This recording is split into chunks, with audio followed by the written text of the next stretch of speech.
সৃষ্টিৰ আদিতে মই, সৃষ্টিৰ মধ্যত মই, আৰু প্ৰলয়ৰ শেষখনতো যি অৱশিষ্ট থাকি যাব সেয়া হলো মই, অৰ্থাৎ পৰম ব্ৰহ্ম। পৰম ব্ৰহ্মৰ স্বৰূপ নিৰ্ণায়ক 4টা শ্লোক প্ৰদান কৰিছে, যাক চতুশ্লোকী ভাগৱত হিচাপে আজিও সনাতন ধৰ্ম পৰম্পৰাত সংৰক্ষিত হৈছে। যে তুমি মোক সোণৰ দৰে ভাবিবা। যেতিয়া মই সোণ যেতিয়া খনিত থাকে, খনিৰ মাজত থাকোঁতে তাৰ নাম হ'ল খনিজাত পদাৰ্থ হিচাপে সোণ। যেতিয়া খনিৰ পৰা লৈ আনিলে, অনাৰ পিছত যেতিয়া স্বৰ্ণকাৰে বিভিন্ন ধৰণৰ অলংকাৰ সজালে, তাৰ বিভিন্ন নাম পালে। আঙঠি, খাৰু, ফুলি, এনেকুৱা ঢেৰ নাম হ'ল। কিন্তু এই আঙঠি, ফুলি, চেইন, এই গোটেইবিলাক যেতিয়া আকৌ গলাই পেলাব, তেতিয়া সি কি থাকিব? সি আকৌ সোণেই হৈ পৰিব। অৰ্থাৎ তুমি মোক সোণৰ দৰে ভাবিবা। আদিতেও মই, মধ্যতেও মই, আৰু পৰিসমাপ্তিৰ পিছত যি থাকি যাব সেইটোও মই। দ্বিতীয় শ্লোকটোত ক'লে ঋত্যৰ্থহং যথা যৎ প্ৰতীয়তে ন প্ৰতীয়তে চাত্মনি তদ্বিদ্যাত আত্মনো মায়াং যথা ভাসু তথা তম। থাকোঁতেও যিটো দেখা নাযায়, নথকাকৈ যিটো দেখা যায়, তাক তুমি মায়া বুলি ভাবিবা। আৰু সেই মায়াও মোৰে শক্তি বিশেষ। কেতিয়াবা চকুটো কিবা এটা সোমালে, এনেকৈ মৰ্দন কৰি দিলে ঢেৰ তৰা দেখা যায়। চাবচোন, কেতিয়াবা এনেকৈ চকুটো মোহাৰি দিলে ঢেৰ তৰা দেখা যায়, কিন্তু দিনতটোতো তৰা দেখা নাযায়। পানীত জোনাক নিশা যদি চন্দ্ৰটো চাই, পানীত যদি চন্দ্ৰটো চাই, পানীটো যদি লৰাই দিয়া হয়, ঢেৰ চন্দ্ৰ দেখা যায়, কিন্তু চন্দ্ৰটো এটা। অৰ্থাৎ থাকোঁতেও যিটো দেখা নাযায়, নথকাকৈ যিটো প্ৰতীতি হয়, সেইটো হ'ল মায়া। ৰাহু নামৰ যথা ভাসু তথা তমু, ৰাহুৰ অন্তা নাম হ'ল তমু। ৰাহু নামৰ এটা গ্ৰহ আছে, নৱগ্ৰহৰ ভিতৰত ৰাহু নামৰ এটা গ্ৰহ আছে।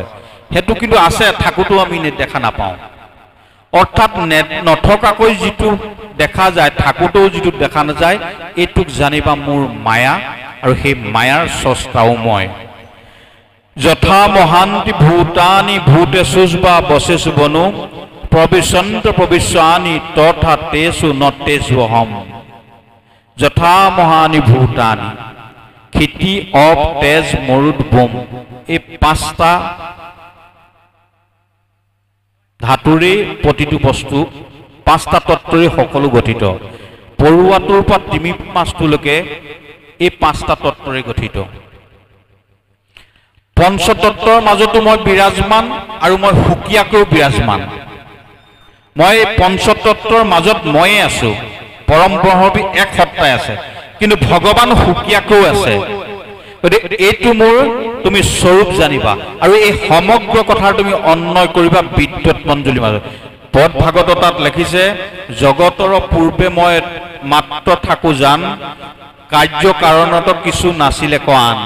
মোক মাত্ৰ দেখি উক সৃষ্টিৰ মধ্যত, দেখা শুনা মানে হবে ময়ি বিচাৰত। ময়ি মাত্ৰ অৱশেষে থাকোহো অন্তত, কুণ্ডল ভাঙিলে যেন সোণা স্বৰূপাত। ফুলিৰ কাণৰ কুণ্ডল পাত ভাঙি দিয়াৰ পিছত সি আকৌ যেনেকৈ সোণ হয়, তেনেকৈ মৰি সমাপ্তিত ময়ে থাকো। অবস্তুক দেখাওক বস্তুক আৱৰি, এহিহে মুহুৰ মায়া জানা নিষ্ট কৰি। নাথাকিতো দেখি যেন চন্দ্ৰমা ধুতয়, থাকোঁতে ৰাহুক যেন কেহু নেদেখয়। এহিমতে মায়া আৰু কৰি ঈশ্বৰক, আশাৰ বিষয়ে মাত্ৰ দেখাৱে জীৱক।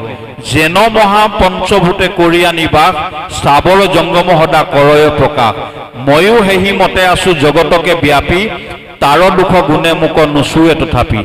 হেন মোক বিচাৰিবা সাধুৰ সংগত, জ্ঞান বিজ্ঞানতত্বে হৈ বেকত।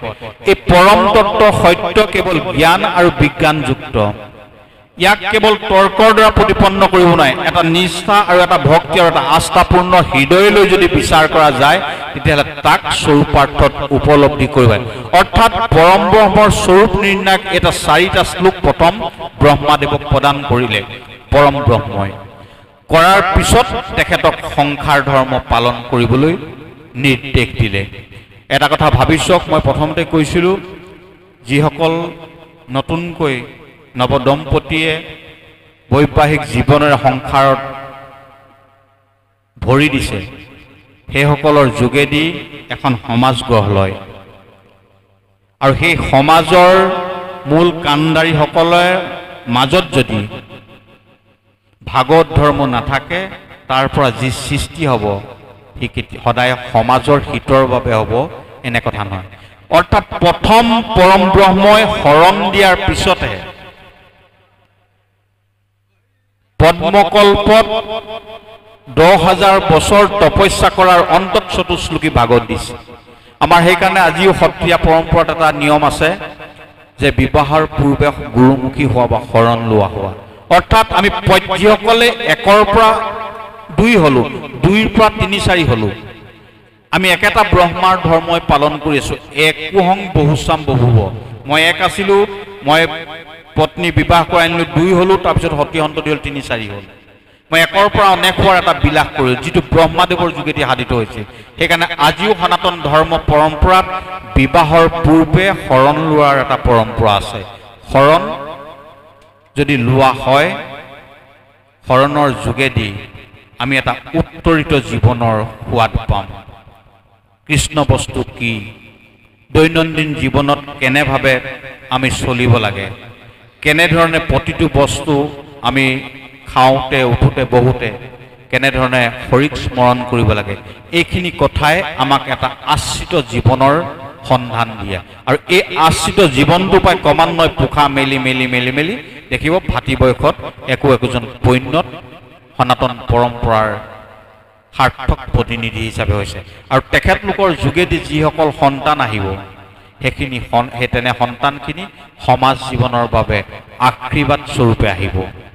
আৰু সেই সন্তানৰ এক সুগম পথ প্ৰশস্ত কৰিবৰ বাবেই শ্ৰীমদ ভাগৱত পুৰাণ অসমীয়া জনজীৱনত বা সমগ্ৰ ভাৰতীয় জনজীৱনত এক সুদূৰ প্ৰভাৱ ই বিস্তাৰ কৰি আছে। আমি প্ৰথম স্কন্ধত যেতিয়া সোমাম, তেতিয়া আমি দেখো য'ত মহাভাৰত শেষ হৈছে তাৰ পৰাই শ্ৰীমদ ভাগৱত পুৰাণ আৰম্ভ হৈছে। প্ৰথম আমি মংগলাচৰণৰ পিছতেই কুৰুক্ষেত্ৰ যুদ্ধৰ সামৰণিৰ কথাৰে আমি শ্ৰীমদ ভাগৱত পুৰাণত অৱগ্ৰহণ কৰোঁ। যেতিয়া 17খন পুৰাণ ব্যাসদেৱে লিখিলে, ৰচনা কৰাৰ পিছত তেখেতে অদ্বিতীয় মহাকাব্য শ্ৰীমদ মহাভাৰত ৰচনা কৰিলে। মহাভাৰতত 2টা বংশৰ কৰুণ পৰিণতিৰ কথা আছে, অতি দুখ লগা। আৰু এই 2টা বংশই হ'ল ব্যাসদেৱৰ আত্মজ। যিসকল বয়োজ্যেষ্ঠ তেখেতসকলে জানে কেনেকৈ মাতৃৰ আজ্ঞামতে ব্যাসদেৱে আহি বিচিত্ৰ বীৰ্যৰ 2 পত্নীৰ গৰ্ভত সন্তান জন্ম লৈছিল, যাৰ যোগেদি পাণ্ডুৰ জন্ম হৈছিল আৰু ধৃতৰাষ্ট্ৰৰ জন্ম হৈছিল। আৰু ধৃতৰাষ্ট্ৰৰ পাণ্ডুৰ পুতেকসকলে হ'ল কৌৰৱ আৰু পাণ্ডৱ। আৰু এই 2টা বংশৰ মাজত হোৱা কৰুণ পৰিণতিয়ে মহাভাৰতৰ মাজত বৰ্ণিত হৈ আছে। আৰু এই সমগ্ৰ মহাভাৰত ৰচনা কৰাৰ পিছত ব্যাসদেৱৰ মনত এটা উদাস ভাৱ আহিল, যিখন মহাকাব্যৰ যোগেদি মই মোৰ নিজৰ আত্মজ, মোৰ নাতিপুতিসকলক কৰুণ সমাপ্তিৰ এটা পুনৰবাৰ স্মৰণ কৰিলোঁ। আৰু এই স্মৰণে তেওঁৰ অন্তৰত এক বেদনাৰ ঢৌ তুলিবলৈ ধৰিলে। আৰু তেনে এটা অৱস্থাত অশান্ত চিত্ৰে তেখেতে গমন কৰিছে সৌম্যপাছ বুলি তেখেতৰ গংগাৰ পশ্চিম পাৰত থকা আশ্ৰমখন, সৌম্যপাছ ইতি পুক্তাং ঋষিনাং সত্যবৰ্ধনম। সেই সৌম্যপাছ আশ্ৰমলৈ তেখেতে গমন কৰিছে। আৰু সৌম্যপাছ আশ্ৰমত গৈ তেখেত সমাধিস্থ হৈছে। সমাধিস্থ হৈ আত্মস্থিত হৃদয়স্থিত ভগৱানৰ সৈতে তেওঁ একাত্ম হৈ পৰৱৰ্তী পথৰ তেখেতে সন্ধান কৰিছে। আৰু সেই মুহূৰ্ততে তেওঁৰ অন্তৰাত্মাই তেওঁক অৱগত কৰিলে সন্তৰ আগমনলৈ অপেক্ষা কৰা। অৰ্থাৎ সন্তৰূপে তাত প্ৰৱেশ কৰিব দেৱৰ্ষি নাৰদ। সৌম্যপাছ আশ্ৰমতে দেৱৰ্ষি নাৰদ আহিছে। নাৰদে তাতেই তেখেতক উদাস মনৰ পৰা মুক্তি দি চতুশ্লোকী ভাগৱতক বিপুলীকৃত কৰি বিস্তৃত ৰূপত বৰ্ণনা কৰিবৰ বাবে তেখেতক অনুপ্ৰাণিত কৰিছে আৰু সেইমতেই 18,000 শ্লোকৰ মাজত শ্ৰীমদ ভাগৱত পুৰাণ ৰচনা হৈছে।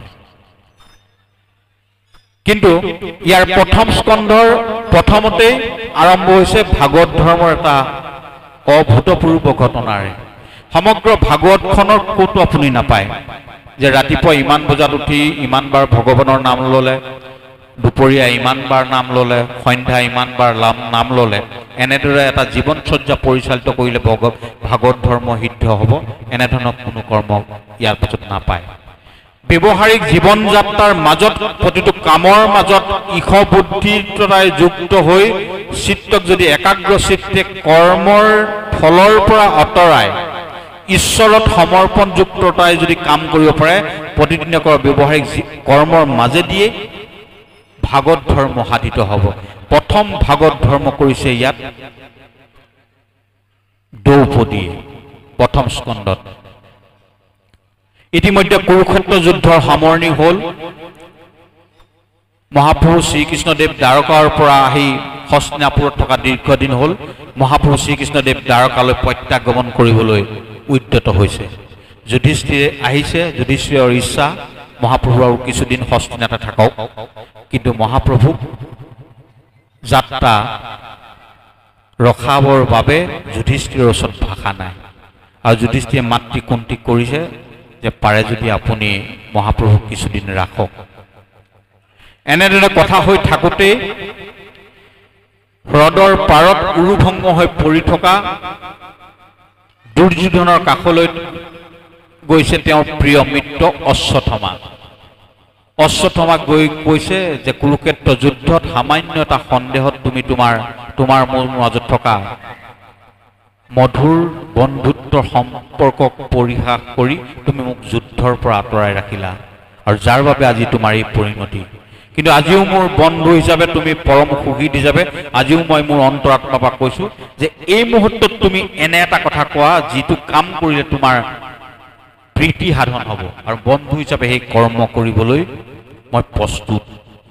দুৰ্মতি দুৰ্যোধনে সেই মুহূৰ্তত কৈছে যে মই মৃত্যুৰ পূৰ্বে যদি পঞ্চপাণ্ডৱ নিহত হোৱাৰ বাতৰিটো পাৰি যাওঁ, মই পৰম আনন্দত মৃত্যুক বৰণ কৰিব পাৰোঁ। ভাবিছ কিমান দুৰ্মতি, কিমান সময় দুৰ্যোধন থাকিব পাৰে, জীয়াই থাকিব তাৰ কোনো নিশ্চিত নাই।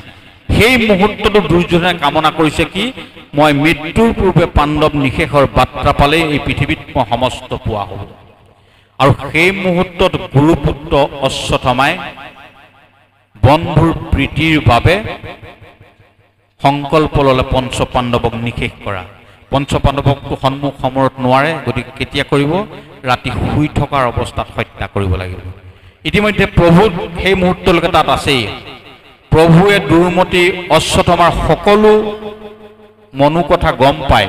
সেইদিনাখন পাণ্ডৱ হোৱাৰ ঠাইত পঞ্চপুত্ৰক, পাণ্ডৱৰ পঞ্চপুত্ৰক তাত শয়ন কৰায় এই পঞ্চপাণ্ডৱক নিৰ্বিঘ্নে তাৰ পৰা আঁতৰাই আনিলে আৰু মধ্যৰাতি অতৰ্কিতে আততায়ী বেশে আহি সেই অশ্বত্থামাই পঞ্চপাণ্ডৱৰ 5টা সন্তানক শিৰচ্ছেদ কৰি লৈ গ'ল। আৰু যেতিয়া দুৰ্যোধনক দেখুৱালে সেই মুহূৰ্তত কিন্তু দুৰ্যোধনে তেওঁক ককৰ্থনা কৰিছে, কৈছে তুমি সৰ্বনাশ কাম কৰিলা বন্ধু। মোৰ শত্ৰুতা আছিলে পঞ্চপাণ্ডৱৰ লগত আৰু এই 5জন সন্তানেই আমাৰ একমাত্ৰ আছিল যি 2টা বংশৰ পৰলৌকিক কাৰ্যখিনি সম্পাদন কৰিব পাৰিলেহেঁতেন। ইয়াৰ পিছত আৰু আমাৰ বংশ নাথাকিব, পিণ্ডাদি কৰ্ম সকলো লুপ্ত হ'ব, আমি পতিত হ'ব লাগিব যে তুমি মহাপাপ কাম কৰিলা। ৰাতিপুৱা যেতিয়া দ্ৰৌপদীয়ে দেখিছে মুণ্ডহীন 5 পুত্ৰক, ক্ষত্ৰিয় ৰমণীয়ে তেতিয়া কান্দোনত গছৰ পাত সৰুৱাইছে। সকলো কিংকৰ্তব্য বিমূঢ় হৈ পৰিছে আৰু সেই মুহূৰ্তত ক্ষত্ৰিয় বীৰ যোদ্ধা অৰ্জুন আহি পত্নীক সান্তনা দি কৈছে যে যি এই কৰ্ম কৰিলে তেওঁৰ চিহ্ন মুণ্ড মই তোমাৰ সন্মুখত আনি পেলাই দিম, সেই মুণ্ডৰ ওপৰত তুমি ভৰি থৈ স্নান কৰি তুমি তোমাৰ হৃদয়ৰ সন্তাপ দূৰ কৰিবা। ক্ষত্ৰিয়ৰ প্ৰতিজ্ঞা আৰু এই ৰূপে প্ৰভু শ্ৰীকৃষ্ণদেৱক লৈ অশ্বত্থামাক বিচাৰি গ'ল। অশ্বত্থামাক গৈ গৈ এটা প্ৰান্তত পাই অশ্বত্থামাক বান্ধি ৰথত চুচৰাই আনিছে আৰু চুচৰাই আনি পত্নী দ্ৰৌপদীৰ সন্মুখত পেলাই দিছে আৰু দি কৈছে যে তুমি ইয়াক যি শাস্তি বিধান কৰিবলৈ কোৱা তাকে কৰিম। ভাবি চাওক, 5টা সন্তানৰ মৃত্যুত দগ্ধ এখন হৃদয়, সেই হৃদয়খন কিমান বিশাল হলে দ্ৰৌপদী হ'ব পাৰে, মই সেই কথাটো ক'বলৈ বিচাৰিছো। তৎমুহূৰ্ততে দ্ৰৌপদীয়ে যেতিয়াই দেখিলে যে সেয়া দ্ৰোণাচাৰ্যৰ পুতেক, তেওঁক আততায়ী বুলি দেখা নাই। প্ৰথম কৈছে গুৰুবত গুৰুপুত্ৰেষু, গুৰুৰ পুত্ৰকো গুৰু বুলি ভাবিবা। তেওঁ অসৎ বেলেগ কথা, তেওঁ পতিত ব্ৰাহ্মণ বেলেগ কথা, কিন্তু গুৰুবত গুৰুপুত্ৰেষু। অৰ্জুনক ককৰ্থনা কৈছে, তুমি ইমান নিকৃষ্ট কাম কৰিব পাৰা যে গুৰুপুত্ৰক তুমি এনেদৰে বান্ধি চুচৰাই আনিব পাৰা।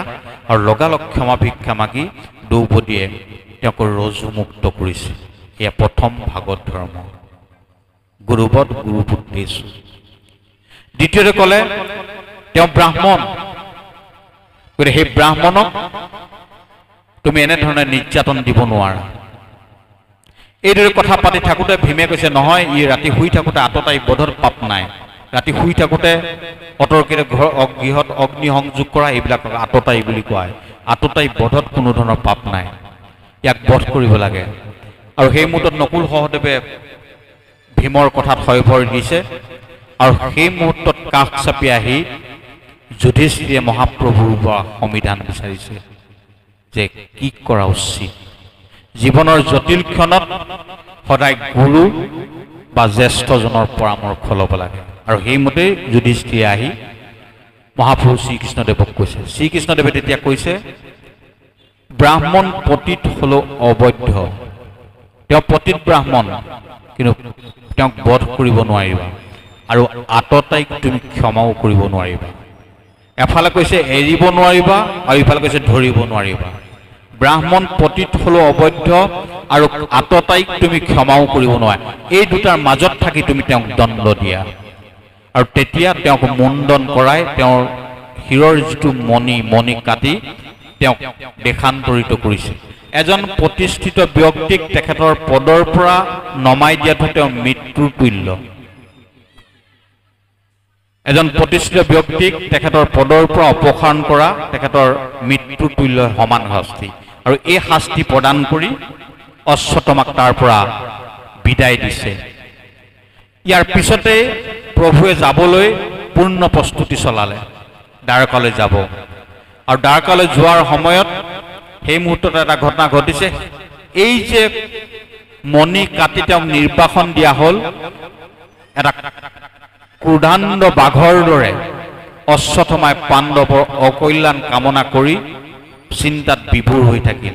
আৰু সেই মুহূৰ্তত তেওঁ গম পালে যে উত্তৰা গৰ্ভাৱতী হৈ আছে, অভিমন্যুৰ পত্নী উত্তৰা গৰ্ভাৱতী হৈ আছে। তেওঁৰ গৰ্ভত পাণ্ডৱৰ বীৰ্য ধাৰণ কৰি আছে। গতিকে মই পাণ্ডৱৰ শেষ সন্তানো নাৰাখো, এই বুলি ভাবি ব্ৰহ্মাস্ত্ৰ মাৰিছে। যেতিয়াই ব্ৰহ্মাস্ত্ৰ নিক্ষেপ কৰিছে, সেই মুহূৰ্তত উত্তৰাই দৌৰি আহিছে প্ৰভুৰ শ্ৰীচৰণলৈ আৰু আহি কাতৰভাৱে প্ৰাৰ্থনা কৰিছে। এটা কথাই কৈছে যে যদি মোৰ মৃত্যু হয় তাত মোৰ কোনো আপত্তি নাই, কিন্তু মোৰ যিটো গৰ্ভস্থ সন্তান সি পৃথিৱীত ভৰিয়েই দিয়া নাই, সি নিষ্পাপ। হে প্ৰভু, তুমি মোৰ কল্যাণ সাধন কৰিব লাগে, অন্ততঃ এই গৰ্ভস্থ শিশুটিক তুমি ৰক্ষা কৰিব লাগিব। আৰু মই জানো তুমি ভকত বৎসল ৰূপে সেই সন্তান দি কেতিয়াও অকল্যাণ নকৰা। আৰু তেতিয়া উত্তৰাৰ কাতৰ প্ৰাৰ্থনাত প্ৰভুৱে অঙুষ্টমান হৈ শংখ চক্ৰ কৌমুদকী গদালৈ উত্তৰাৰ গৰ্ভত গৈ ব্ৰহ্মাস্ত্ৰৰ পৰা সেই শিশুটিক ৰক্ষা কৰিছে। কেওফালে কৌমুদকী গদালৈ তেখেত এটা ৰক্ষা কৱচ বনাইছে।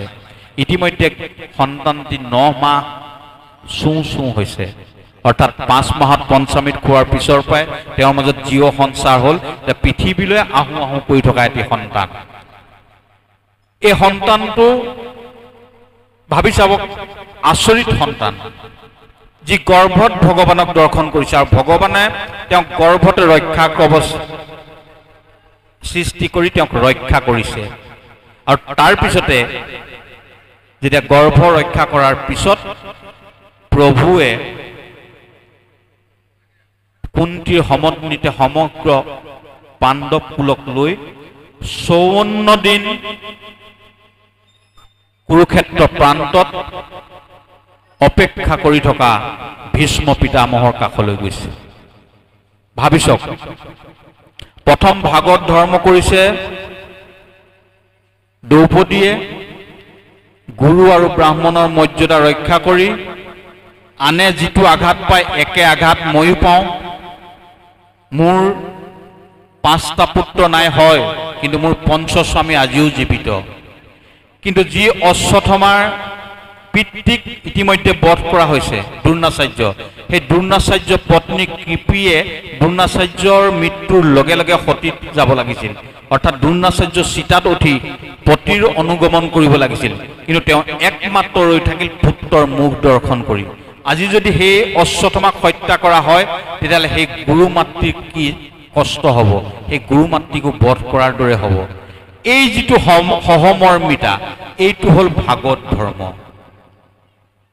মই যিটো দুখ পাইছো আনে যাতে সেইটো দুখ নাপাওক, এই যিটো ভাৱ, অন্তঃস্থিত ভাৱৰ যিটো জাগৰণ, এইটো হ'ল ভাগৱত ধৰ্ম। এই ভাগৱত ধৰ্ম কৰিছে কুন্তীয়ে। ইয়াৰ পিছতে উত্তৰাই মাতৃ ধৰ্ম পালন কৰিছে। নিজৰ সৰ্বস্ব শেষ কৰি হলেও পুত্ৰক ৰক্ষা কৰাটো মাতৃৰ কৰ্তব্য। মাতৃৰ আচলত কেনেকৈ পুত্ৰ আৰু স্বামীৰ জীৱন নিৰ্বিঘ্নে থাকে তাক পালন কৰিছে কৃষ্ণক কৰা স্তুতিৰ যোগেদি। তাৰ পিছতেই স্তুতি কৰিছে কুন্তীয়ে। এই সমগ্ৰ ঘটনাৰ পিছত কুন্তীয়ে নিজৰ ভতিজাকক, কৃষ্ণ আৰু কুন্তীৰ মাজত সম্পৰ্কটো হ'ল পেহী আৰু ভতিজাক। পেহীয়েকে ভতিজাকক স্তুতি কৰিছে, তুমি এই পুৰাণ পুৰুষ, তুমি এই সৃষ্টি স্থিতি প্ৰলয়ৰ একমাত্ৰ গৰাকী, তুমি অনাদি, তুমি অনন্ত আৰু তুমি সৰ্বব্যাপ্ত। এই বুলি স্তুতি কৰি কৰি কৰি কৰি তাতে সন্নিৱিষ্ট কৰিছে, যিটো আমাৰ মহাপুৰুষ জনাই কীৰ্তনৰ আৰম্ভণিতে উল্লেখ কৰিছে, কৃষ্ণায় বাসুদেৱায় দৈৱকী নন্দনায় চ নন্দ গোপকুমাৰায় গোবিন্দায় নমো নমঃ। এই যে আমি কীৰ্তনত যিটো শ্লোক গাওঁ সেইটো কুন্তী মুখৰ শ্লোক, আৰু সেই কুন্তীৰ শ্লোকৰ মাজতে কৃষ্ণ বস্তুৰ সাৰমৰ্ম প্ৰকাশ পাইছে। এইটো ভাগৱত ধৰ্ম।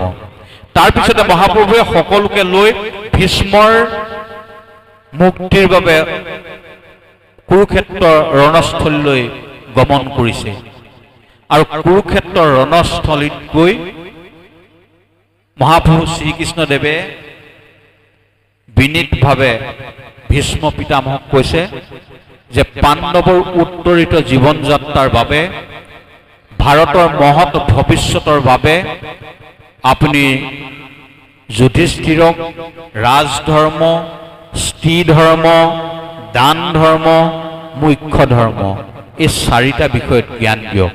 ভাবি চাওক, সমস্ত জ্ঞানৰ অধিকাৰী প্ৰভু শ্ৰীকৃষ্ণদেৱ নিজে থকা অৱস্থাত যুধিষ্ঠিৰক সেই জ্ঞান নিদি বংশৰ শ্ৰেষ্ঠ আৰু জ্যেষ্ঠ, যিজনে মৃত্যুৰ শেষক্ষণ গণি আছে, সেই ভীষ্ম পিতামহৰ যোগেদি সেই জ্ঞান প্ৰদানৰ বাবে লৈ গৈছে।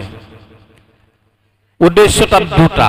এটা কথা, মৃত্যুৰ পূৰ্বে কৰা সকলো স্বীকাৰোক্তি শাশ্বত সত্য, সেই জীৱনজোৰা অভিজ্ঞতাৰ সাৰমৰ্ম। সেইকাৰণে ভীষ্ম পিতামহৰ মুখেদি যিখিনি কথা কোৱা হ'ব সেইখিনিয়ে কাৰুণ্যতাৰ, ভীষ্মৰ কৰুণ পৰিণতিৰ কাৰুণ্যতাই দগ্ধ হৈ থকা ধৃতৰাষ্ট্ৰৰ হৃদয়ত শিলৰ ৰেখাৰ দৰে সি ক্ষুদিত হ'ব। স্থান কাল পাত্ৰ তিনিওটাক একত্ৰিত কৰি মহাপ্ৰভুৱে নিজেই কৰিব পৰা কামটো ভীষ্ম পিতামহৰ হতুৱাই কোৱাইছে।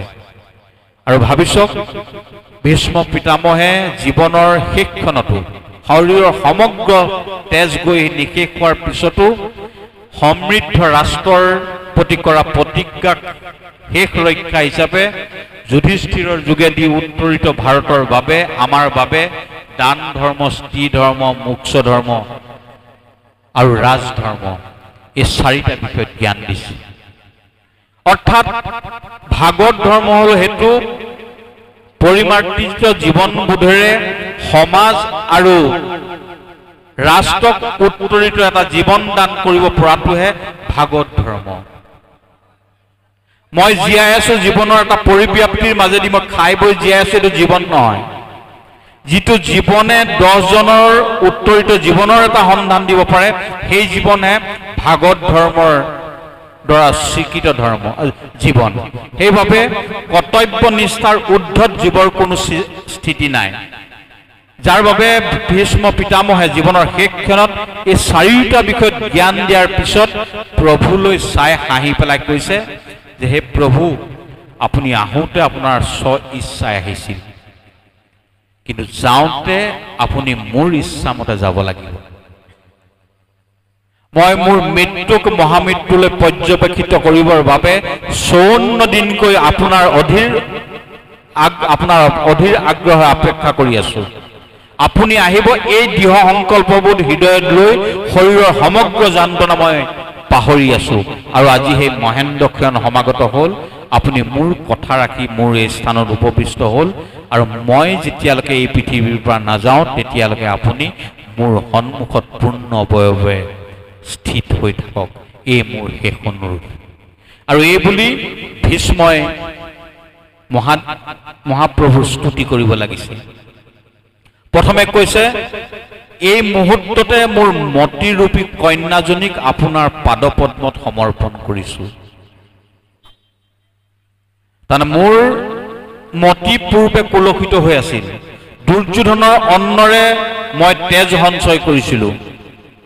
সেই অন্নই মোৰ মতিক কেতিয়াবা বিপদগামী কৰিছিল, কিন্তু আজি দুৰ্যোধনৰ অন্নৰে মই শৰীৰত তৈয়াৰ হোৱা সকলো তেজ মই ধৰাৰ বুকুত এৰি দিলো। আজি আৰু মোৰ তেজৰ প্ৰাবল্যতা নাই, এতিয়া মোৰ সেই মতিৰ মাজত কোনো কুলুষতা নাই। সেই নিৰ্মল মতি এই মুহূৰ্ততে মই আপোনাৰ শ্ৰীচৰণত সমৰ্পণ কৰিছো, আপুনি গ্ৰহণ কৰি মোক কৃতাৰ্থ কৰক। ভাবি চাওক, জীৱনৰ শেষ ক্ষণত কি এক অভূতপূৰ্ব প্ৰেমৰ সঞ্চাৰ নহ'লে জীৱন যাত্ৰাত, দৈনন্দিন জীৱন যাত্ৰাত অভূতপূৰ্ব প্ৰেমৰ সৈতে একাত্ম হোৱাৰ কচৰৎ কৰিলে ভীষ্মৰ দৰে জীৱনৰ শেষ ক্ষণত প্ৰভুৰ এনে দিব্য স্তুতি কৰিব পৰা যায়। কৈছে, মোৰ মনত পৰিছে আজি দেখা এখন মুখ আৰু কুৰুক্ষেত্ৰ যুদ্ধত দেখা সেইখন মুখৰ মাজত কোনো ধৰণৰ পাৰ্থক্য নাই। কোনো এক নিশা মই প্ৰতিজ্ঞা কৰিছিলো ভগৱানৰ প্ৰতিজ্ঞা ভংগ কৰিম বুলি।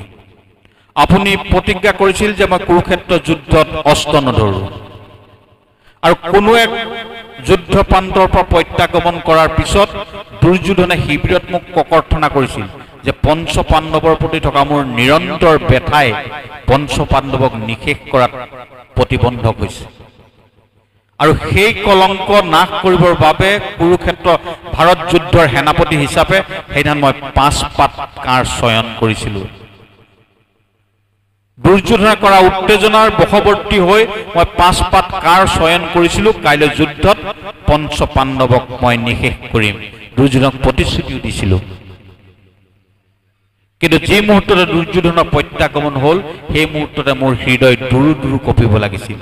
পঞ্চ পাণ্ডৱক নিশেষ কৰা মানে ধৰ্ম ৰাজ্যৰ মই অমংগল কামনা কৰা। যুধিষ্ঠিৰৰ যোগেদি ধৰ্ম সংস্থাপনৰ যি আপোনাৰ প্ৰক্ৰিয়া, সেই প্ৰক্ৰিয়াক মই ব্যাঘাত কৰা হ'ব। আৰু সেই মুহূৰ্তত দুৰু দুৰু কঁপি থকা হৃদয়ৰ সেই মুহূৰ্ততে মই মোৰ পশ্চাৎ দেশত মোৰ পিছফালে মই এগৰাকী ৰমণীৰ এটি কণ্ঠস্বৰ শুনিছিলো। তেওঁ বিনয়ভাৱে কৈছিল, প্ৰণাম পিতামহ। মই তেওঁক নোচোৱাকৈ আশীৰ্বাদ দিছিলো, অখণ্ড সৌভাগ্যৱতী ভৱ। ঘূৰি চাই দেখো সেয়া দুৰ্যোধনৰ পত্নীও নহয়, সেয়া গান্ধাৰীও নহয়, সেয়া স্বয়ং দ্ৰৌপদী। মই বিমূৰত পৰিছিলোঁ, যাৰ পঞ্চস্বামীক কাইলৈ নিধন কৰাৰ মই প্ৰতিজ্ঞা লৈছোঁ, আৰু সেইগৰাকীক মই আশীৰ্বাদ দিছোঁ অখণ্ড সৌভাগ্যৱতী হ'বলৈ। আশীৰ্বাদ আৰু প্ৰতিজ্ঞাৰ মাজত এনেকুৱা দ্বন্দ্ব আহিছে। পাঁচ মুহূৰ্ততে ঘূৰি চাই দেখিছোঁ তুমি মোলৈ চাই হাঁহি হাঁহি ৰৈ আছা, আৰু মোক প্ৰশ্ন কৰিছিলা আশীৰ্বাদ শ্ৰেষ্ঠ নে প্ৰতিজ্ঞা শ্ৰেষ্ঠ।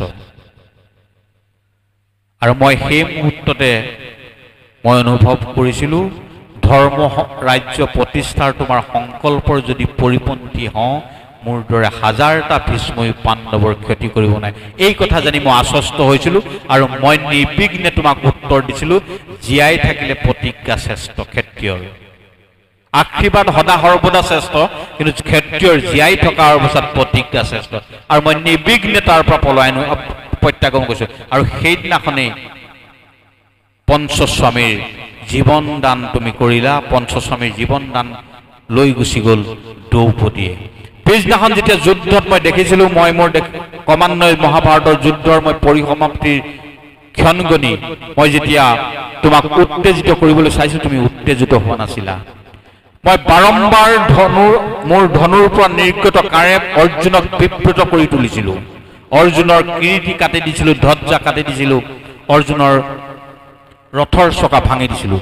তাতো তুমি ক্ৰোধান্বিত হোৱা নাছিলা। আৰু তাৰ পিছত তুমি ক্ৰোধান্বিত নোহোৱা দেখি মই একাধিক হৰ তোমাৰ উৰুক নিক্ষেপ কৰি মাৰিছিলোঁ। মোৰ আজিও মনত আছে, পীত বস্ত্ৰধাৰী তোমাৰ উৰুৱেদি ৰঙা ৰক্ত প্ৰবাহিত হৈছিল।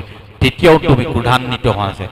পৰিশেষত মই ঘোঁৰাকেইটাক লক্ষ্য কৰি, তোমাৰ ৰথৰ ঘোঁৰাকেইটাক লক্ষ্য কৰি বাণ নিক্ষেপ কৰি তোমাক ধাৰাসাৰি কৰিছিলোঁ। আৰু সেই মুহূৰ্তত তুমি জাপ মাৰি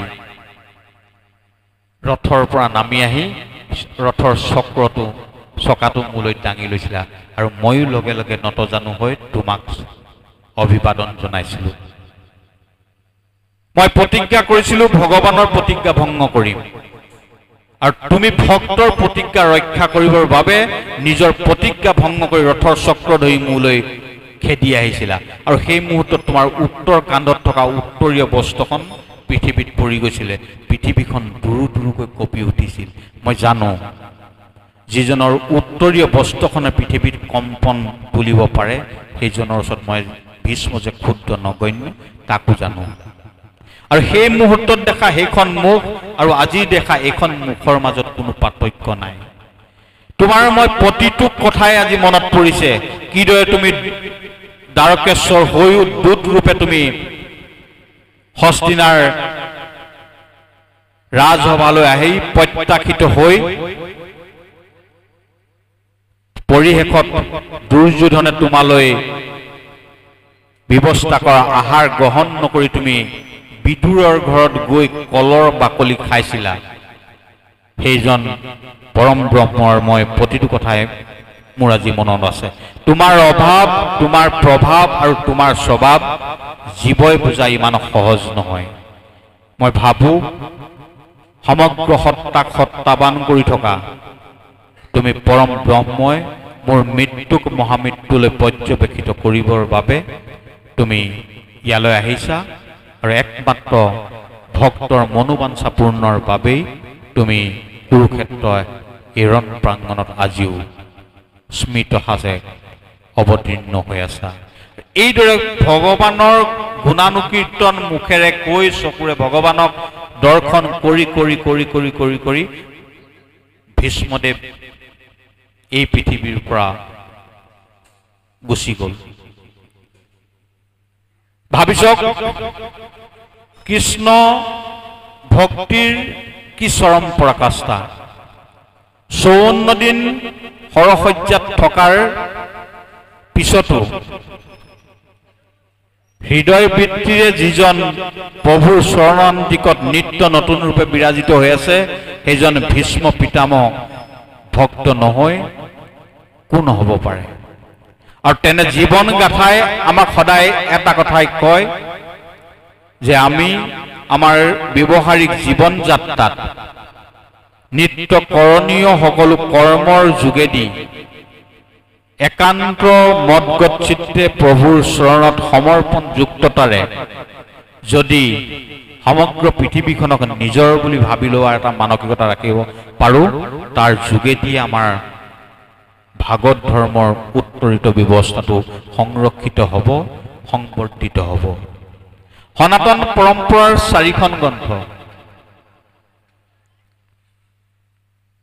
এখন হ'ল ৰামায়ণ, এখন মহাভাৰত, এখন গীতা আৰু এখন হ'ল ভাগৱত পুৰাণ। এই 4খন গ্ৰন্থই সমগ্ৰ ভাৰতীয় জনজীৱনক মুখৰিত কৰি আছে। গীতা পৃথিৱীৰ 335টা ভাষালৈ অনুদিত হৈছে। পৃথিৱীৰ আটাইতকৈ সৰ্ববৃহৎ অনুদিত গ্ৰন্থ হিচাপে হ'ল আজিৰ তাৰিখত শ্ৰীমদ ভগৱত গীতা। গীতাৰ কৰ্মদৰ্শন পৃথিৱীৰ অদ্বিতীয় দৰ্শন, তাৰ সমকক্ষ কোনো। ই ভৌগোলিক সীমা আৰু ধৰ্মীয় আবেষ্টনীৰ বাহিৰতে অৱস্থান কৰিছে। কিন্তু শ্ৰীমদ ভাগৱত পুৰাণৰ মাজত এই 4খন গ্ৰন্থক একত্ৰিত কৰি ধৰা হৈছে। সেইকাৰণে শ্ৰীমদ ভাগৱত পুৰাণ আৰু শ্ৰীমদ ভগৱান দুইকে অভিন্ন বুলি কোৱা হয়। আমি প্ৰথম যেতিয়া ইয়াত ভাগৱত দিনান আৰম্ভ হৈছিল, এটা শ্লোক কৈছিল, জন্মাত জৈস্য যতুন্নয়া দ্বিতৰত স্বাৰ্থে স্বভিজ্ঞ চৰানাং সতম। এই শ্লোকটো নোকোৱাকৈ ক'তো ভাগৱত পাঠ কৰা নহয়। এই শ্লোকটো কিয় কোৱা হয় জানেনে? এই শ্লোকটোৰ যোগেদি ই যে শ্ৰীমদ ভাগৱত পুৰাণ যে বেদৰ বৈদিক দৰ্শনৰ বাহিৰত নহয়, এই কথাটো প্ৰথম প্ৰতিপন্ন কৰিছে। আৰু এই শ্ৰীমদ ভাগৱত পুৰাণ যে কোনো সম্প্ৰদায় বিশেষৰ গ্ৰন্থ নহয়, এই কথাটো প্ৰতিপন্ন কৰিছে। ব্ৰহ্মসূত্ৰৰ 2টা সূত্ৰ। প্ৰথমটো সূত্ৰত কৈছে অথতো ব্ৰহ্ম জিজ্ঞাসা। ইয়াৰ পিছত আমি ব্ৰহ্মৰ সম্পৰ্কে কথা পাতিম। যদি ইয়াত আমি ব্ৰহ্মৰ ওপৰত আলোচনা কৰোঁ, মানুহ নাথাকে। নিৰ্গুণ, য'ত গুণ নাই তাত ৰস নাই। নিৰ্গুণ ব্ৰহ্মৰ কথাই কেতিয়াও আমাক আহ্লাদিত কৰিব নোৱাৰে, অৰ্থাৎ ভক্তিক উত্তৰিত কৰিব নোৱাৰে। যিসকল ভাগৱতৰ ঊৰ্ধত ভাগৱতৰ মাজত সোমাইছে, সেইসকল পৰম ব্ৰহ্মৰ মাজতো স্বাদ পাব। কিন্তু যিসকল নতুন মানুহ আছো, এই মানুহখিনি আমি কেতিয়াও ব্ৰহ্মৰ কথাত আমি স্বাদ নাপাওঁ। কাৰণ ব্ৰহ্মৰ কোনো আকাৰ নাই। আকাৰ নাই কাৰণে লীলা নাই। লীলা আৰু আকাৰ নাথাকিলে আমাৰ চকু নৰয়, মনো নৰয়। সেইকাৰণে ব্ৰহ্মসূত্ৰৰ প্ৰথম সূত্ৰত ক'লে অথতো ব্ৰহ্ম জিজ্ঞাসা। তাৰ পিছৰ একেটা সেই সূত্ৰকে সৰলীকৃত কৰি গ'লে জন্মাত জৈস্য যতুন্নয়া, য'ৰ পৰা সৃষ্টি স্থিতি লয়ৰ সূত্ৰপাত হৈছে। তাক বেদত ব্ৰহ্ম বুলি কোৱা হ'ল, ইয়াত ভগৱান বুলি কোৱা হ'ল, বা কৃষ্ণ বুলি কোৱা হ'ল, ইয়াত বিষ্ণু বুলি কোৱা হ'ল। সূত্ৰ একেটাই। এই যে বেদান্তৰ দ্বিতীয় সূত্ৰ, এই দ্বিতীয় সূত্ৰটোৰ লগত শ্ৰীমদ ভাগৱত পুৰাণত প্ৰথমেই স্পষ্ট কৰিছে আমি পৰম সত্যৰ অন্বেষণ কৰিম।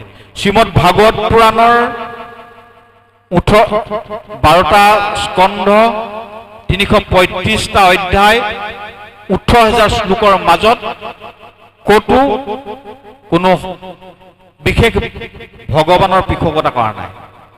ইয়াত প্ৰথমতে কৈ গৈছে যে আমি পৰম সত্যক অন্বেষণ কৰিম। জন্মাত জৈস্য যতুন্নয়া দ্বিতৰত স্বাৰ্থেষু বিজ্ঞ চৰাত তেনে ব্ৰহ্মজ হৃদাদি কভয় মুজ্জন্তু যৎ সূৰয় তেজু বাদি মৃদং যথা বিনিময় তত্তস্ততি স্বৰ্গু অমৃষা ধাম্ন সেন সদা নিৰস্ত কুহকং সত্যং পৰম ধীমহি। আমি ইয়াত পৰম সত্যৰ কথা চৰ্চা কৰিম। সেইকাৰণে দ্বিতীয় তৃতীয় স্কন্ধৰ পৰা ক্ৰমান্বয়ে ইয়াত অৱতাৰবাদৰ কথা আছে। 24 অৱতাৰৰ কথা ইয়াৰ মাজত আছে। এই 24 অৱতাৰৰ মাজত 24জন ভগৱানৰ কথা কৈছে। কিন্তু পৰীক্ষিতৰ আটাইতকৈ প্ৰেম আছিল কৃষ্ণ লীলাৰ ওপৰত। সেইকাৰণে দশমৰ পূৰ্বে, নৱমৰ পৰা বিস্তৃতি লাভ কৰিছে। দশমৰ পূৰ্বে পৰীক্ষিতে একান্তৰূপে প্ৰভু শ্ৰীকৃষ্ণদেৱৰ গুণানুকীৰ্তনৰ সম্পৰ্কে অত্যাধিক প্ৰশ্ন কৰিলে। আৰু এই প্ৰশ্ন কৰাৰ বাবে দশম আৰু একাদশ সম্পূৰ্ণৰূপে কৃষ্ণ কথা বিষয়ক হ'ল। আৰু সেইবাবে আমি বহুতে ভাবো ই কৃষ্ণ বিষয়ক গ্ৰন্থ, কিন্তু ইয়াত এখন কৃষ্ণ বিষয়ক গ্ৰন্থ নহয়। ইয়াত 24 অৱতাৰৰ কথাই আছে। এই ভাগৱতত পৰীক্ষিতে দুটা প্ৰশ্ন সুধিছে। এই যেতিয়া উত্তৰাৰ গৰ্ভত যিটো সন্তান ৰক্ষিত হ'ল, সেই সন্তানটোৱে পৰৱৰ্তী পৰ্যায়ত জন্ম ল'লে। যেতিয়া অশ্বত্থামাই ব্ৰহ্মাস্ত্ৰ নিক্ষেপ কৰিছিল, প্ৰভুৱে যেতিয়া অঙুষ্ট মান হৈ যেতিয়া গৰ্ভ ৰক্ষা কৰিলে, গৰ্ভতে তেওঁক ৰক্ষা কৰাৰ কাৰণে তেওঁৰ নাম, প্ৰথম নাম আছিল বিষ্ণুৰাত। পৰীক্ষিত তেওঁৰ পিছৰ নাম, কৰ্ম অনুযায়ী পুৰা নাম। গৰ্ভতে যিজনক ৰক্ষা কৰিছিল বিষ্ণুৱে, সেইকাৰণে তেওঁৰ নাম হ'ল বিষ্ণুৰাত, বিষ্ণুৱে ৰক্ষা কৰা। পৰিভৱ ঈশ্বতী ইতি পৰীক্ষিত। এই যিটো বালকে গৰ্ভতে ভগৱানক দেখি আহিলে, পিছত জন্ম হোৱাৰ পিছত ভগৱানক দেখা নাই, এই বালকজনে সকলোৰে মাজত সেই গৰ্ভত দেখা ভগৱানক প্ৰত্যক্ষ কৰিবলৈ চালে। সেইকাৰণে পৰিভৱ ঈশ্বতী ইতি পৰীক্ষিত। অপৰিসীম জিজ্ঞাসু মন যাৰ আছে তেওঁ পৰীক্ষিত। তেওঁৰ দ্বিতীয় নামটো হ'ল পৰীক্ষিত। এই যেতিয়া পৰীক্ষিতৰ জন্ম হ'ল, এইপিনে মহাপ্ৰভু দ্বাৰকালৈ গুচি গ'ল। দ্বাৰকাত একাদশ স্কন্ধত আপোনালোকে পাব যে কেনেকৈ প্ৰভুৱে 125 বছৰ অতিক্ৰমৰ প্ৰাক্ষণত কেনেকৈ যাদৱগণ ক্ৰমান্বয়ে অত্যাচাৰী হলত যাদৱগণকো নিষেধ কৰি প্ৰভুৱে অস্বস্থ বৃক্ষৰ তলত মহাপ্ৰয়াণ কৰিলে, আৰু সেই মুহূৰ্তত দ্বাৰকাখন, সমগ্ৰ দ্বাৰকাখন সাগৰৰ মাজত ডুবাই পেলালে। এই বাৰ্তা যেতিয়া অৰ্জুনে আহি পঞ্চপাণ্ডৱক দিলে, পঞ্চপাণ্ডৱে আৰু এই পৃথিৱীত থকাৰ ইচ্ছা নকৰিলে, তেওঁলোকেও ক্ৰমান্বয়ে স্বৰ্গাৰোহণ কৰিলে। পঞ্চপাণ্ডৱে স্বৰ্গাৰোহণ কৰাৰ প্ৰাক্ষণত এই পৰীক্ষিতক হস্তিনাৰ ৰজা পাতিলে। পৰীক্ষিত পৃথিৱীৰ সৰ্বশ্ৰেষ্ঠ প্ৰজানুৰঞ্জক ৰজা। পৰীক্ষিতে সদায় ৰাতি ছদ্মবেশত বিভিন্ন ৰাজ্যৰ বিভিন্ন প্ৰান্তত উপবেশন কৰি প্ৰজাৰ সুখ দুখৰ খবৰ লয়।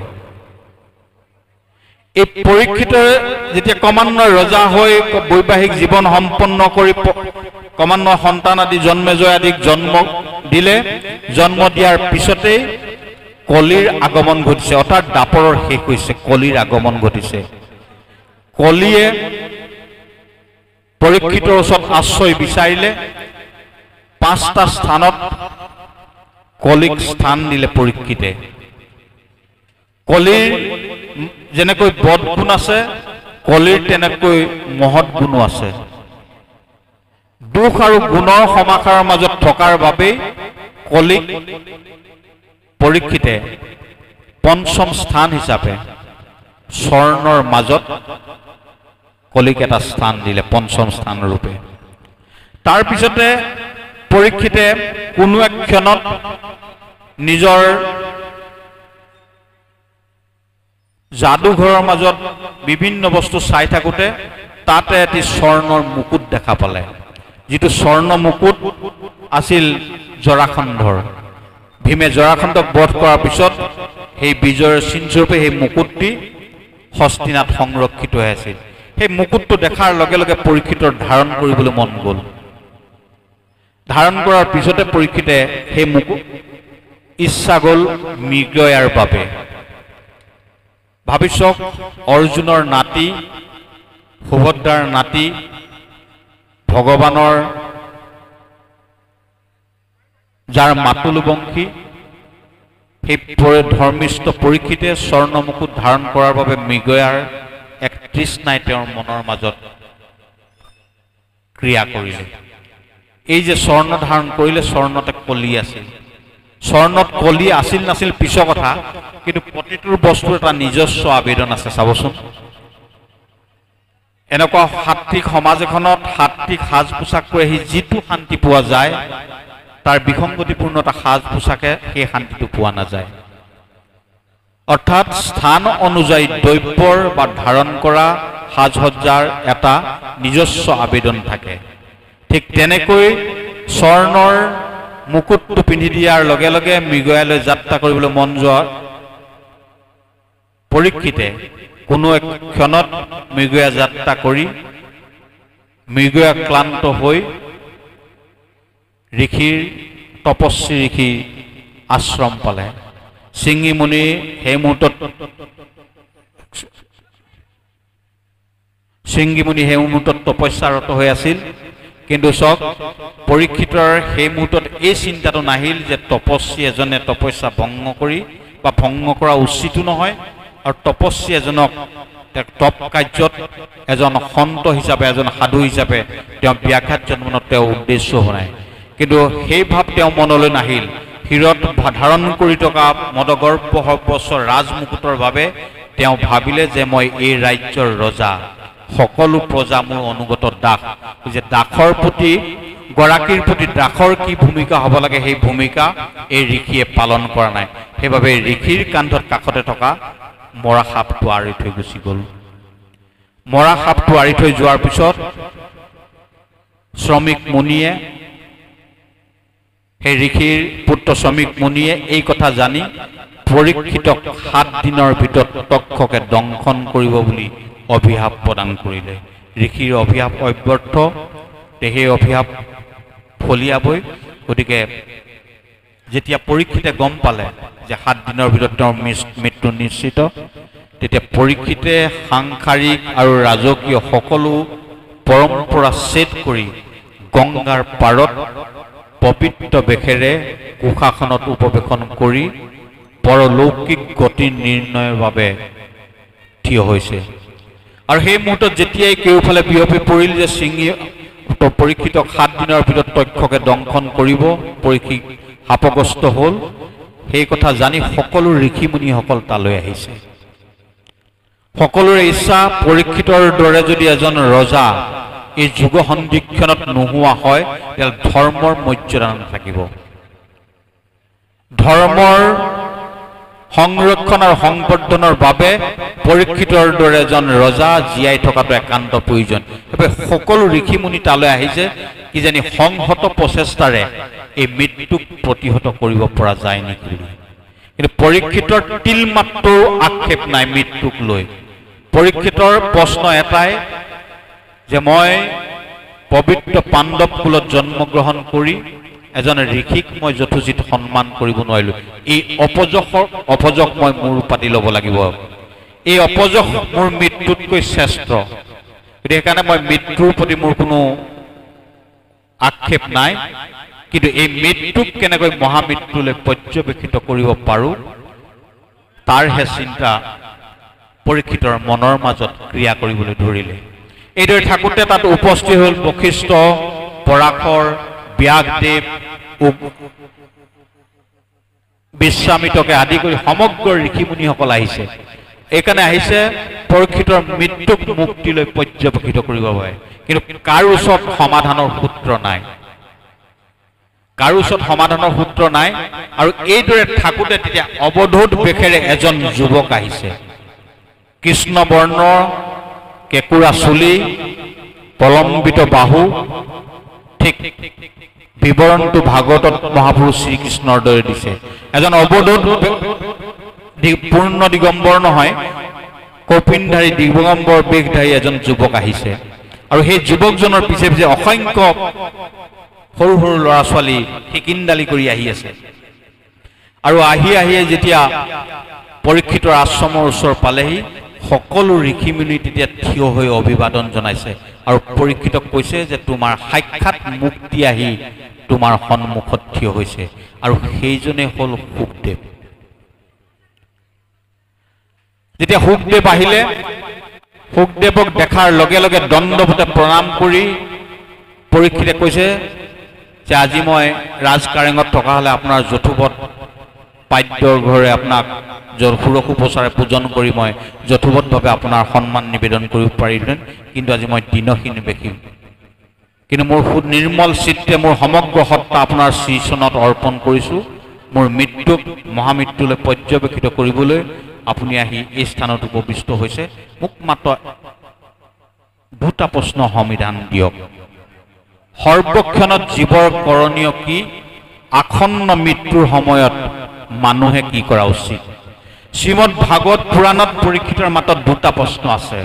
সৰ্বক্ষণত জীৱৰ কৰণীয় কি আৰু আসন্ন মৃত্যুৰ সময়ত মানুহে কি কৰা উচিত?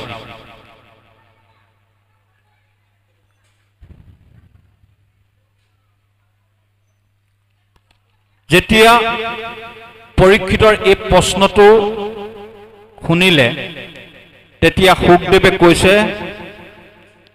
যে তুমি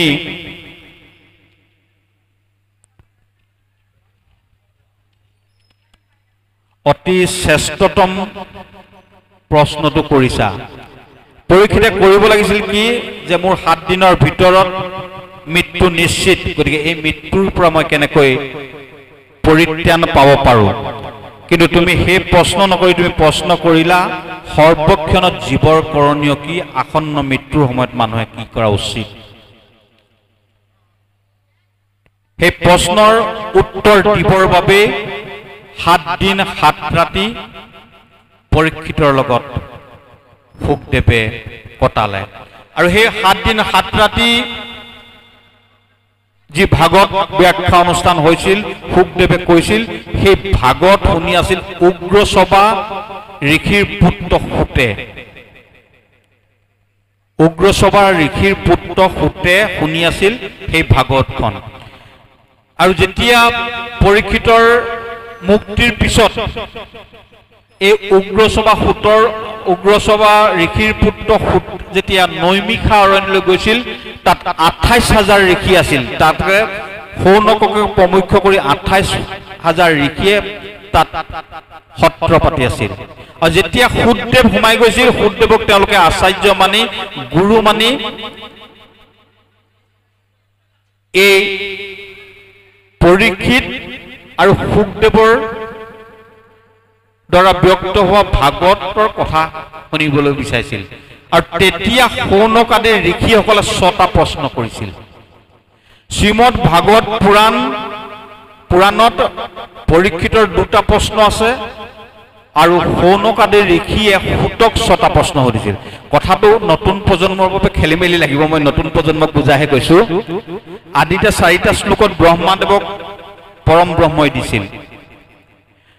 ব্ৰহ্মাদেৱৰ পুতেক হ'ল বশিষ্ঠ, বশিষ্ঠৰ পুতেক হ'ল শক্তি, শক্তিৰ পুতেক হ'ল পৰাশৰ, পৰাশৰ পুতেক হ'ল বেদব্যাস, বেদব্যাসৰ পুতেক হ'ল শুকদেৱ। এটা বংশক্ৰমত আহিছে। ব্ৰহ্মাৰ পৰা নাৰদে পাইছে, নাৰদক ক'লে যে তুমি ইয়াক বিপুলীকৃত কৰা। আৰু বিপুলীকৃত কৰিব মানে বিস্তৃত ৰূপত সৰলীকৃত কৰি মানে জনসাধাৰণৰ উপযোগী কৰি তাৰমানে চতুশ্লোকী ভাগৱতক তুমি বৰ্ণনা কৰোৱা। আৰু সেই দায়িত্ব সৌম্যপাস আশ্ৰমত নাৰদে প্ৰদান কৰিলে ব্যাসদেৱক। ব্যাসদেৱে 18,000 শ্লোকৰ মাজত সেই ভাগৱতখন প্ৰণয়ন কৰিলে। সেই ভাগৱতখন আমি যিখন ভাগৱত পঢ়িছো, আমি ব্যাসদেৱে আচাৰ্য ৰূপে প্ৰণয়ন কৰা 18,000 শ্লোকৰ ভাগৱতে পঢ়িছো হয়, কিন্তু ই এক নাটকীয় কথন শৈলীত আছে। যেতিয়া কোনোবাই নতুনকে ভাগৱতত পঢ়িব 2টা কথা শুনিব, সুত সুক, 2জনৰ নাম পাব। তালিবা হৈ ক হ'ল, এজন হ'ল ব্যাসদেৱৰ ল'ৰা, দন্তিয়া সৎসুকে সু, দন্তিয়া ত হ'লে সেইজন হ'ল উগ্ৰসভা ঋষিৰ পুত্ৰে। ব্যাসৰ পুত্ৰই কৈছিল পৰীক্ষিতক, শুনি আছিল শুকদেৱে উগ্ৰসভা ঋষিৰ পুতেকে, আৰু উগ্ৰসভা ঋষিৰ পুতেক সুতৰ মুখে দিছিল শৌনক আদি 28,000 ঋষি। এতিয়া আমি যিখন ভাগৱত পঢ়িছো সুত শৌনক সংবাদ 3য় কথন শৈলীত আছে। সুত শৌনক সংবাদ হিচাপে আমি 3য় হেৰি কৈছো। যেতিয়া 28,000 ঋষিৰ মাজত সোমাইছিলগৈ, সোমাওতে তেতিয়া শৌনক আদি ঋষিয়ে শুকদেৱক প্ৰশ্ন কৰিছিল। তাত 6টা প্ৰশ্ন কৰিছিল। প্ৰথম প্ৰশ্নটো কৰিছিল তত্ত্বতত্ৰাসঞ্জায়ত অস্মান ভৱতা যদ বিনিশ্চিতং পুংসামেকম অনন্ত শ্ৰেয়স্তং তু মহিৰ্ষু। হে আয়ুষ্মান, সৰ্বশাস্ত্ৰ পুৰাণ গুৰুবৃন্দৰ উপদেশৰ মধ্যত কলিযুগৰ জীৱৰ পৰম কল্যাণ পদাৰ মাৰ্গ কি বুলি ভাবে? কলিৰ জীৱৰ মুক্তিৰ পথ প্ৰশস্ত কৰা একমাত্ৰ উপায় কি? প্ৰথম প্ৰশ্ন। দ্বিতীয় প্ৰশ্নটো কৈছে শাস্ত্ৰ অনেক, সকলো শাস্ত্ৰ পঢ়ি জীৱনটোক পৰিচালিত কৰিব পৰাকৈ মানুহৰ আয়ুস কম। গতিকে সকলো শাস্ত্ৰৰ মূলভূত বিষয়বস্তু কি? তৃতীয় প্ৰশ্নটো কৈছে বেদৰ অজন্মা অনামী ভগৱানে কিয় নাম ললে আৰু কিয় জন্ম ললে? আমি সততে কওঁ 24 অৱতাৰ 10 অৱতাৰ। অৱতাৰ শব্দটো উচ্চবাচক নহয়, নিম্নবাচক। অৱতৰতি ইতি অৱতাৰ। হেলিকপ্টাৰ এখন গৈ আছিলে, সি নামি আহিলে, সি কক্ষচুতৰ পৰা গুচি আহিলে, তললৈ আহিলে। এতিয়া ভগৱান তললৈ আহিবলৈ বিচাৰে জানো? নিবিচাৰে। পৰম ধামতে থাকি সন্তোষিত। সেইকাৰণে কৈছে বেদৰ অনামী, ভগৱানৰ নাম নাই। ভগৱান এটা সন্মিলিত শক্তি। আমি ভগৱান ভগৱান যে কৈ থাকো, ভগ ঐশ্য অস্তি ইতি ভগৱান। ভগভাগ যাৰ আছে তাক তেখেতক ভগৱান বুলি কোৱা হয়। ঐশ্বৰ্যৈশ্য সমগ্ৰৈশ্য বীৰ্যৈশ্য যশস্বীয়চ জ্ঞান বৈৰাগ্য চন্দাংশ ইতি ভগ উচ্যতে। সমগ্ৰ ঐশ্বৰ্য, সমগ্ৰ বীৰ্য, সমগ্ৰ শ্ৰী অৰ্থাৎ সৌন্দৰ্য, সমগ্ৰ ঐশ্বৰ্য, সমগ্ৰ বীৰ্য, সমগ্ৰ শ্ৰী, সমগ্ৰ যশ, সমগ্ৰ জ্ঞান, সমগ্ৰ বৈৰাগ্য যিজনৰ মাজত একত্ৰিত হৈ আছে সেইজন ভগৱান। ভগৱান আকাৰ নহয়, ভগৱান এটা সত্তা। এই বেদৰ অনামী অজন্মা ভগৱানে কিয় নাম ললে আৰু কিয় জন্ম ললে? এইটো হল তৃতীয় প্ৰশ্ন। জন্ম যদিও ললে, তাৰ মাজত অৱতাৰ যদিও গঠন কৰিলে, তাৰ মাজত মুখ্যতম অৱতাৰ কি? চতুৰ্থ প্ৰশ্ন। পঞ্চম প্ৰশ্নটো হল আমাৰ বাবে একমাত্ৰ কৰণীয় কি আৰু একমাত্ৰ বৰ্জনীয় কি? এইটো হল পঞ্চম প্ৰশ্ন। ষষ্ঠ প্ৰশ্নটো হল মহাপ্ৰভু শ্ৰীকৃষ্ণদেৱে যেতিয়া স্বধামলৈ গতি কৰিলে তেতিয়া ধৰ্মই কাক আশ্ৰয় কৰিলে? সৌনকাদি ঋষিৰ এই 6টা প্ৰশ্নই আছে। সৰ্বক্ষণত জীৱৰ কৰণীয় কি? আসন্ন মৃত্যুৰ সময়ত মানুহে কি কৰা উচিত? সহজ উত্তৰ, সৰ্বসমৰ্থবান ভগৱানৰ শৰণান্তিকত নিজক সমৰ্পণ কৰাটোৱে জীৱৰ একমাত্ৰ কৰণীয়। 2 নম্বৰ প্ৰশ্নত কলে আমাৰ কৰণীয় কি, বৰ্জনীয় কি? নিন্দাবাদ বৰ্জনীয়, একনিষ্ঠতাটো কৰণীয়।